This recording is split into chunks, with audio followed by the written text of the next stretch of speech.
Welcome back to the channel and welcome back to another edition of Parlay Busters. And in this edition of Parlay Busters, I'll be doing UFC 326 Holloway versus Oliveira 2. So, last week Parlay Busters was pretty successful by my standards. More successful than any video of Dog of the Week. As far as viewership, retention rate, and all that stuff like that. So, analytically, it was more successful than any video that I did of Dog of the Week. So clearly there's somewhat of interest in Parlay Busters. Hey, if this video tanks this time around, we'll go back to Dog of the Week. Dog of the Week tank, then we'll just scrap it all together. But last week was pretty successful in terms of that. So we're bringing Parlay Busters back. So it's just a pseudo replacement, or it's really the same lane as Dog of the Week, but I guess it gives you more options, I guess, than just one particular fighter. One particular option that gives you, more things to look at. But but as far as actually busting parlays, none of those guys busted parlays last week. But as I said at the beginning of that last video, and also somebody said in the video, or not in the comments, not in the video, but somebody said in the comments, as I said in the video, but as someone said in the comments, this is gonna come back to bite you, or it's gonna come back or look bad or something like. There's no way it's gonna make me look bad, because I said at the beginning of the video, I had picked all these fighters anyway. I picked the fighters that were gonna win. I just had my concerns about them, so I just didn't bet them. That's all. So whether they won or lost, it really wasn't a big thing for me. And the fact that they didn't burst no parlays means that they all won, and I picked them anyway, so they won. It looked good for the prediction rate, and at least one of them was perfect as far as my prediction of it. But as far as betting, I left it alone. I just felt like, again, it was this, these other guys have some red flags. That's all it was. That's all this video is. But this week, in this week right here, last week I had no dogs, so I just picked three fighters that gave me concerns. Like, I feel like at least one or two of these guys are gonna lose on this card, but I couldn't find no good reason. And let me go to another thing. So it's gonna be a yap session, but let me say another thing. These are good yaps here. So so that shows you like how at times on some cards, the difference between having a good card or a decent card and having a bad card can be just trying to chase some underdogs, and you don't really feel super confident fading that dog, or fading that favorite or whatever, or trying to pick a dog in the outcome. You don't have to always do it, because sometimes it's better just to pick the favorite. You feel like they have all the right things in place enough, and the dog don't have enough bite, and that's what I did. I just feel like they have enough bite. Ultimately ended with 10 and 13. If I was trying to chase, I feel like I have to pick a dog or pick two dogs every single card. And that's how you dig yourself a hole. Like, you feel like you have to. You don't have to do anything.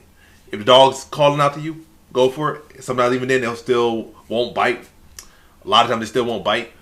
But when you start trying to chase the dog and force the dog all the time, that's how you end up in a hole. Especially if you're betting every single dog you feel, because you're chasing the value, or maximally chasing the value. Like, people are like, oh, I can't just pick a dog plus 200 is not enough. I need plus 1,000.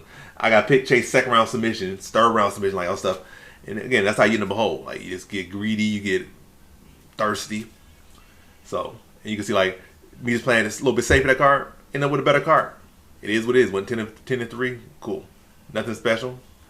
Played it pretty smart. Came out profitable bets. Had a good prediction night, so it is what it is. Like, none of the parlay busters busted any parlays, but it's cool. But now to this video, I'm gonna wrap this up, I guess. But my parlay busters for this week, UFC 326, are 2-minute brawl. Niam Dragal, 2-minute brawl. Who else? Long Zhao and Gregory Rodriguez. So, two of the people, I'm actually picking the dog and betting on the dog. I'm picking Cody Garbrandt to beat Long Zhao. That's one of the dogs. And then I'm picking Cody Durden to beat 2-minute brawl. I'm picking Cody Durden to beat the sleep medication. I'm picking Cody Durden to beat the sleep medication. So, So, two of the dogs picking. I'm picking Gregory Rodriguez the favorite here, but I do see him as a potential parlay buster. So, these are three potential parlay busters. And as I said last week, I feel like at the very least, one of these guys is going to bite the bullet. At the very least. And I feel even more confident about it this week, because I am picking two of the dogs, actually, this time around. So last week I did not pick any of the dogs. But this week I'm actually picking two of the three dogs in these circumstances. But again, potential parlay busters for this week, UFC 326. Gregory Rodriguez already got knocked out by Bruno Ferreira in the last fight. I'm picking him this time, but I still got my concerns not betting him. Picking Cody Durden to beat Niam Dragal to Minabaraw, that funny name, and picking Cody Garbrandt to beat Long Zhao. And Cody Garbrandt is my strongest dog for this card, in my opinion. That's my strongest dog. And I will still say bet responsibly, as I'm betting responsibly. I'm not going crazy with putting no great amount of money on Cody Garbrandt at this stage in his career. Even though this seems like a tailor-made fight that he should win, and it'd be embarrassing if he loses to this type of guy, this level of guy.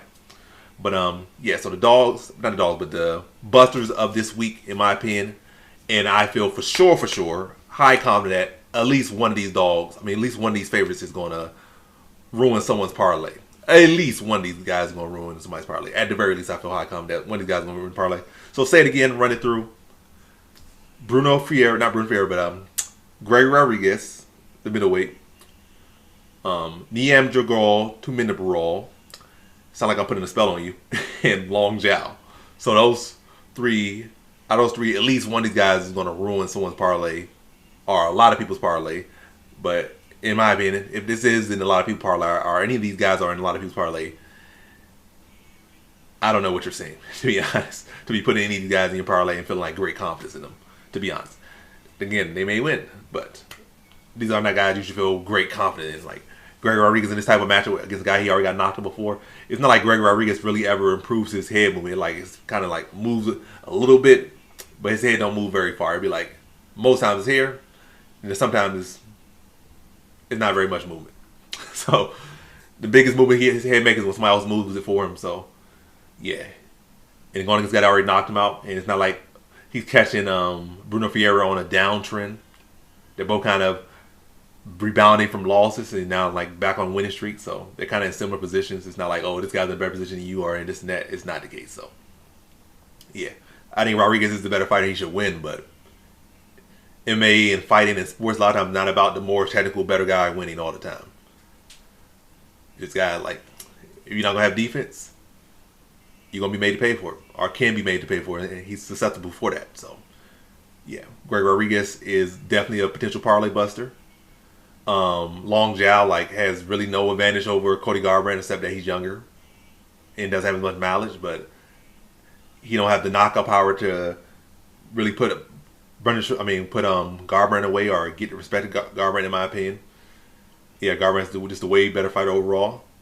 And then the Dragal 2 minute Raw, I just don't really feel like he's a UFC level fighter. In his last fight in the UFC, he got pretty much taken out on will, showed a low fight IQ, showed low urgency. Doesn't really show like a UFC level guy. And I keep getting like all these Codys, but it's like 3 Codys on there. Gumbridge. It's Cody Brundish on his card. It's Cody Garber, and it's Cody Durden. It's like 3 different Codys on his card. Somebody put a Cody parlay, but that would be a losing parlay. But 2 minute Raw, not UFC level. Long Zhao don't have UFC talent. And Rodriguez is susceptible and has already got stopped by this same guy before. But so those are your parlay busters for this week. And for the 20th time, Gregory Rodriguez, the Dragal 2 minute brawl, and Long Zhao. So those are your parlay busters for this week. UFC 326 Holloway versus Oliveira 2. Thanks for watching. Like, comment, subscribe, and come back for more videos. Peace.